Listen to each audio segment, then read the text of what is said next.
Aujourd'hui, je vais vous parler de la liberté chez Sartre, cette liberté totale. Alors pour ce faire, nous allons commencer par l'examen de deux notions que sont l'existence et l'essence. Chez l'homme, Sartre dit que l'existence précède l'essence. Pour l'objet, c'est le contraire. L'essence précède l'existence. Alors arrêtons-nous donc sur ces deux termes. Qu'est-ce qu'exister ? Exister, c'est être là, être visible, touchable, c'est être dans le domaine du concret, du réel, c'est une présence. Qu'est-ce que l'essence ? Qu'est-ce que l'essence d'une chose ? C'est sa nature profonde, ce qui fait qu'elle est ce qu'elle est et qu'elle ne peut pas être autre que ce qu'elle est. Prenons l'exemple d'une chaise. Qu'est-ce qui caractérise la chaise ? C'est qu'elle sert à s'asseoir.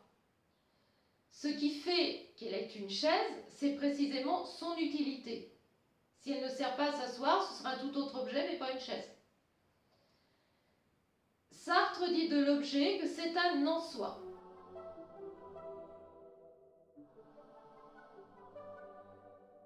Un en soi, c'est quelque chose qui est défini une fois pour toutes. Un en soi. Quelque chose de refermé en fait sur lui-même, qui est visible, qui n'est que ce qu'on voit de lui finalement, qui n'est que son apparence, qui n'est que ça et qui est donc définissable. La chaise, demain, elle ne sera pas une table. Elle sera toujours une chaise, elle servira toujours à s'asseoir.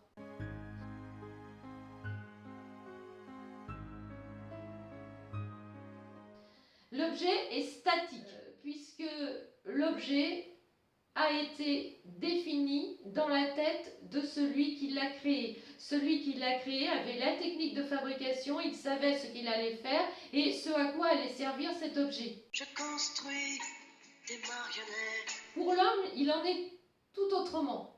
L'homme est une liberté, dit Sartre. Il le définit comme étant un pour soi. L'homme existe pour lui-même.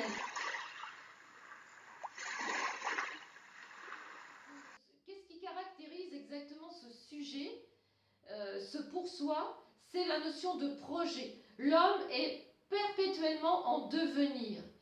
Et il n'a pas de nature humaine, il n'y a pas une image de l'homme à laquelle l'homme doit ressembler. Sartre est athée, il n'y a pas de Dieu qui aurait créé l'homme à son image. Il n'y a rien, l'homme est jeté dans un monde et il doit s'assumer lui-même, il doit assumer cette totale liberté.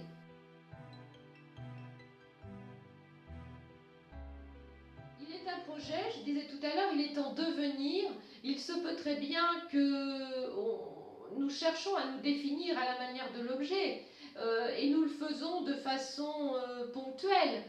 Nous allons dire telle personne est gentille, elle est agréable ou alors elle est détestable, etc.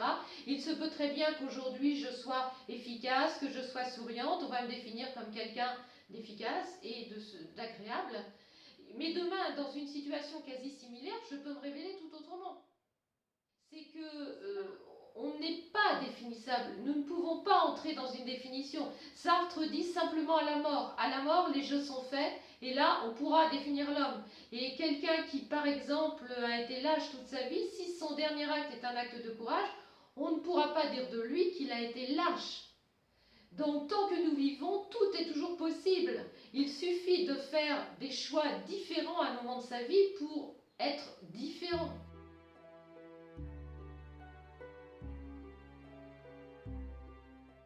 L'homme, dit Sartre, existe d'abord, il se définit ensuite. Dans ce petit livre que je vous conseille fortement, qui s'appelle L'existentialisme est un humanisme, qui est une conférence que Sartre a faite aux États-Unis en 1945, c'est un jeu de questions-réponses en fait, dans lequel Sartre explique cette fameuse existence qui précède l'essence, où il explique que l'homme est condamné à être libre et tout ce que ça signifie et tout ce que ça engendre.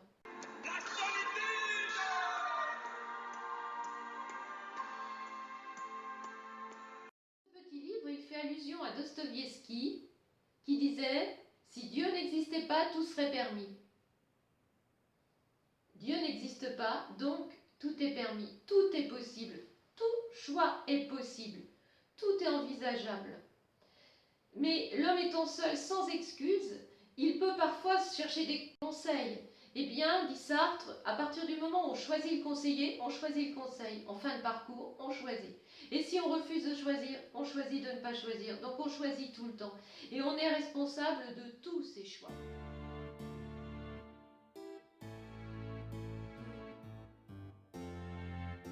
L'homme est condamné à être libre, dit-il, condamné parce qu'il n'a pas choisi d'exister, et libre puisqu'il est amené à choisir sans cesse et qu'il est responsable de ses choix. Situation aussi difficile qu'angoissante. La liberté, il faut savoir tout de même qu'elle s'exerce sur une base. Cette base, c'est ce que Sartre appelle la situation. Il dit l'homme est une liberté en situation. C'est-à-dire que je suis né à telle époque, dans tel pays, dans tel milieu social, avec tels parents. Même si ça ne me convient pas, je dois faire avec.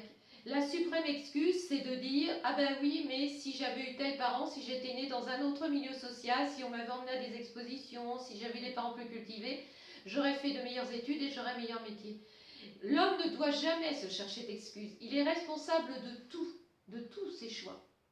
Cette situation, on doit donc la reprendre à notre compte. Et si quelquefois on se laisse un peu aller,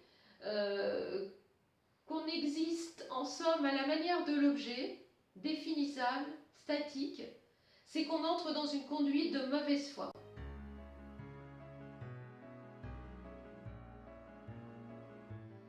Ça arrive parfois, dans L'être et le néant, Sartre cite l'exemple d'une femme qui se rend à un rendez-vous amoureux, l'homme lui prend la main et elle lui laisse sa main. Elle ne sait pas encore trop ce qu'elle doit faire, elle hésite, elle lui laisse sa main mais elle se met à parler d'autre chose, donc elle ne s'engage pas réellement. La main lui est étrangère, conduite de mauvaise foi. Autre conduite de mauvaise foi, toujours dans L'être et le néant, Sartre cite l'exemple du garçon de café qui joue, dit-il, à être garçon de café. Il n'est plus que ça, il est à la manière de l'objet, définissable, garçon de café. Il porte un masque, il est un personnage, d'ailleurs il emploie le terme de jouer, il joue un rôle, celui du garçon de café. Il n'est plus que ça, et il a éliminé cette fameuse liberté.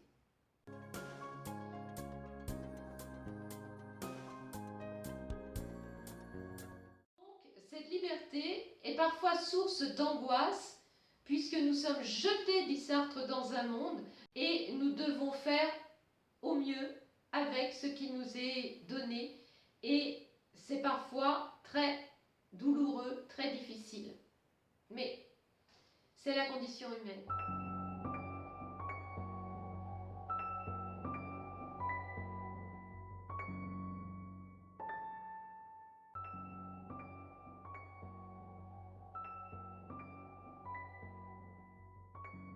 Si vous avez aimé cette vidéo, le petit pouce bleu. Et on se retrouve prochainement pour un autre thème. Et n'oubliez pas surtout de vous abonner à ma chaîne.